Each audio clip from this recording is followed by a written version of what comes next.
टे कहे ମୁଁ କଳାହାଣ୍ଡି ଜୁନାଗଡ଼ ପଡ଼ିଛି। कलाहांडी जूनागढ़ ଆପଣ କେଉଁ ମେସିନ୍ ନେଲେ କ'ଣ ଟିକେ ଆମକୁ ଟିକେ କହିବେ? ମୁଁ ଏ ଷ୍ଟିଲ୍ର ରୋଷ୍ଟର ନେଇଛି 14 ଫୁଟର।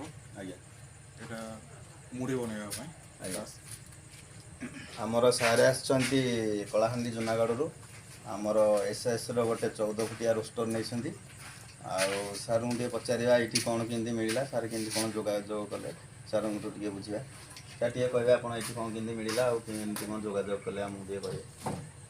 ଏଇଟା ୟୁଟ୍ୟୁବରେ ଦେଖିକି ଆଜ୍ଞା ବହୁତ ସାରା ଜିନିଷ ଦେଖିଥିଲି ମୁଁ ୟୁଟ୍ୟୁବରେ। ଲାଷ୍ଟକୁ ଏଇଠୁ ଚୁଜ୍ କଲି, ମୋତେ ଏଇଟା ଭଲ ଲାଗିଲା ଯେହେତୁ ତ ଫାଇନାଲ୍ କଲି ଏଇଠୁ ନେବା ପାଇଁ। ଏଠି କ'ଣ କେମିତି ଆପଣଙ୍କୁ ଫ୍ୟାସିଲିଟି ମିଳିଲା ଆଉ ଏଠି ମ୍ୟାନୁଫ୍ୟାକ୍ଚରିଂ ହେଉଛି କ'ଣ କେମିତି ଫ୍ୟାସିଲିଟି ମିଳିଲା ଆପଣ ଟିକେ ଆମକୁ କହିବେ। ଏଠି ଆଜ୍ଞା ଆସିକି ଦେଖିଲି ତ ଭଲ ଲାଗିଲା, ପ୍ରଡ଼କ୍ଟଟା ଦେଖିଲି ନିଜେ ସାମ୍ନାରୁ ଭଲ ଲାଗିଛି ସବୁ। ଆଉ ଏଠି ମାନେ ମେସିନ୍ର ଯେଉଁ ଆମ 14 ଫୁଟର ଯେଉଁ ରୋଷ୍ଟର ଅଛି ସେଇଟା ମାନେ କ'ଣ କି ଖାସ୍ ମୁଁ ମୁଢ଼ି ପାଇଁ ନେଉଛି, ଆଜ୍ଞା ମୁଢ଼ି ପ୍ରଡକ୍ସନ୍ ପାଇଁ। ଆଉ ଏଇଟା ଭଲ ଲାଷ୍ଟିଂ କରିବ। ଆଜ୍ଞା ମୁଁ ଯେତିକି ସାର୍ଙ୍କର କହିବା କଥା ଯେ ଏସ୍ଏସ୍ରେ ନେଲେ ବହୁତ ଲଙ୍ଗ୍ ଲାଷ୍ଟିଂ କରିବ ଆଉ କମ୍ ପଇସାରେ ଟିକେ ଯେହେତୁ ଏଠି ମ୍ୟାନୁଫ୍ୟାକ୍ଚରିଂ ହେଉଛି କମ୍ ପଇସାରେ ମିଳିଲା।